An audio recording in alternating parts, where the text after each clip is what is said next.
दोस्तों, भगवान कृष्ण गोपियों के वस्त्र क्यों चुराते थे? दोस्तों, हिंदू धर्म ग्रंथों में भगवान श्री कृष्ण की लीलाओं से जुड़ी कई कथाएं पढ़ने और सुनने को मिलती है। ऐसा माना जाता है कि भगवान विष्णु ने कृष्णा अवतार में ही सबसे अधिक लीलाएं की, इसलिए भगवान श्री कृष्ण को लीलाधर नाम से भी पूजा जाता है। भगवान कृष्ण बचपन में जहां व्रज में लोगों के घर से माखन चुराकर खा लिए करते थे, तो वही शास्त्रों में ये भी वर्णन किया गया है कि वे जब युवा हुए तो नदी में नहाते हुए गोपियों के वस्त्र चुरा लिए करते थे। और अधिकतर जनमानस आज भी यही समझते हैं कि श्री कृष्ण नटखट्टा में गोपियों को तंग करने के उद्देश्य से उनका वस्त्र चुरा लिए करते थे, लेकिन ऐसा नहीं था, बल्कि वास्तव में वे गोपियों को ज्ञान देने के लिए ऐसा किया करते थे, जिसका वर्णन हिंदू धर्मशास्त्रों में किया गया है। पद्म पुराण में वर्णित कथा के अनुसार एक दिन गोपियां जब अपने वस्त्र उतारकर नदी में स्नान करने जल में उतरी तो वही भगवान श्री कृष्ण एक पेड़ पर बैठकर ये सारा दृश्य देख रहे होते हैं।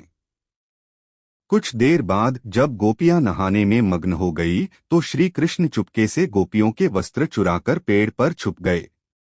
उधर जब गोपियां स्नान कर नदी से बाहर निकलने को हुई तो वे अपने वस्त्रों को नदी के तट पर ना पाकर चिंतित हो उठी और सभी अपने अपने वस्त्र ढूंढने लगी। उसी समय गोपियों की नजर छुप कर पेड़ पर बैठे श्री कृष्ण पर पड़ी तो वो सभी श्री कृष्ण से बोली, कान्हा, तुम्हें हम गोपियों को इस तरह नहाते देखते हुए जरा सी भी लज्जा नहीं आती? तब श्री कृष्ण ने गोपियों से कहा कि मुझे लज्जा क्यों आएगी? लज्जा तो तुम सभी को आनी चाहिए जो इस तरह निर्वस्त्र होकर नहा रही हो। फिर गोपियों उनसे बोली, कान्हा, हमसे गलती हो गई, अब ये बताओ कि तुमने हम सभी के वस्त्र चुराकर कहाँ रखा है? तब श्री कृष्ण पहले तो चोरी की बात से इनकार करते हैं, परंतु गोपियों के बार बार अनुरोध करने पर उन्हें बताया कि कन्याओं, तुम्हारे वस्त्र इसी वृक्ष पर हैं, पानी से निकलकर ले जाओ। तब गोपियां निर्वस्त्र होने के कारण जल से बाहर आने में अपनी असमर्थता जताते हुए बोली, हम सभी तो नितरवस्त्र हैं, ऐसे में हम जल से बाहर कैसे आ सकते हैं? तब श्री कृष्ण ने कहा कि जब तुम लोग नदी में स्नान करने के लिए गई थी तब भी तो तुम भी निर्वस्त्र ही थी, फिर अब नदी से बाहर आने में लज्जा क्यों आ रही है? तब गोपियां बोली कि कान्हा, जब हम सभी नदी में स्नान करने आई थी तो उस समय यहाँ कोई नहीं था।